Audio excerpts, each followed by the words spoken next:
Well, today I'd like to talk about these new papers that are on the market that are made to emulate darkroom photography.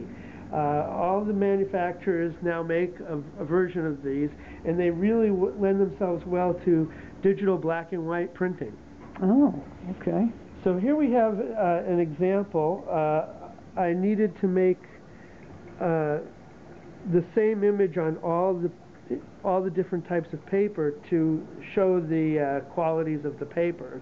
They're all quite different, but it kind of brings back to mind sitting in a darkroom and deciding, well, this picture might print well on Agfa, and that picture might print well on a Kodak Metalist, and maybe I'll use Seagull for this paper. You know, all the different darkroom papers used to exist gave a lot of variety to what a photographer could print on.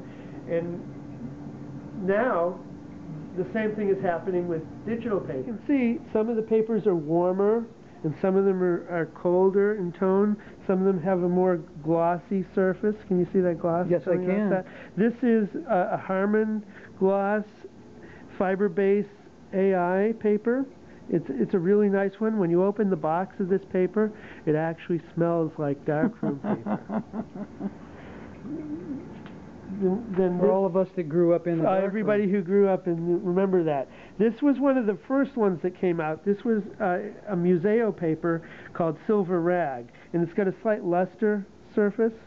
Yes, it does. I can see the reflection of the light off. And this was like the first one that. Is that good? Yeah. The first one that came out, and then all the other companies realized that, yeah, this was a valid direction to work with. And here, let's see. What have they been waiting for? It was a technology issue. Oh, okay. They had to come up with a inkjet receptive surface that would also look like a photographic print.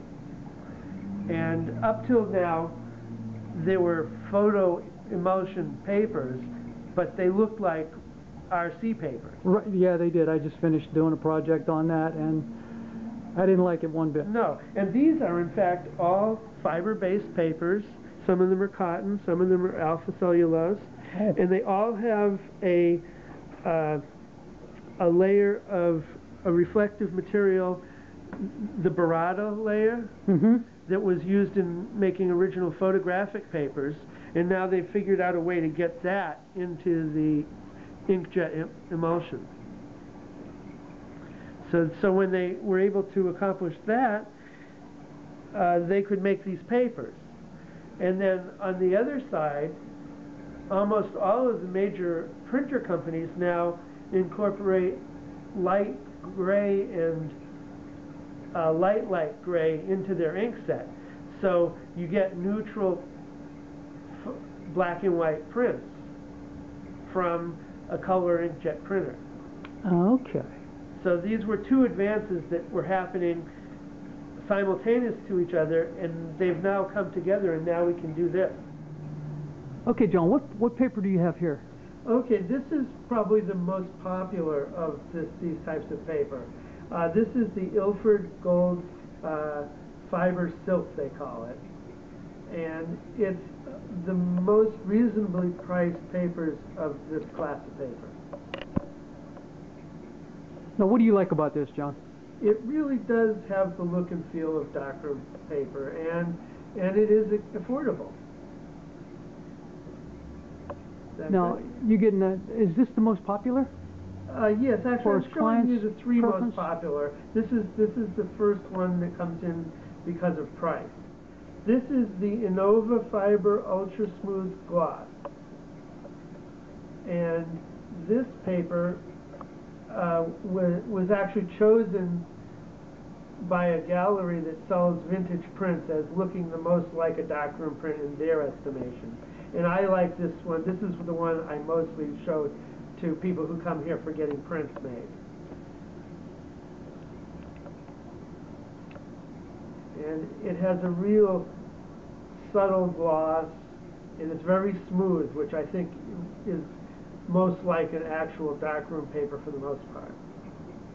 And it also, you can see the midtones are handled very well.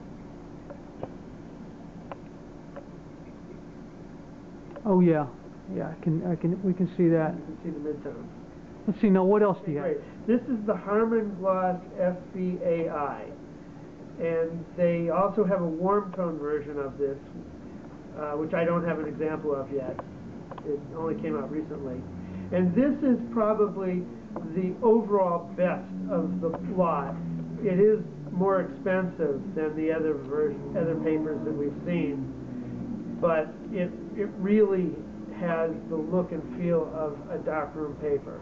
Again, because it's very smooth and has that slight bit of gloss. Even. Yeah, to that. Now, and this has a really good D-Max and a really long highlight tone, so it really makes the printer feel like they're getting what they got in the darkroom. okay.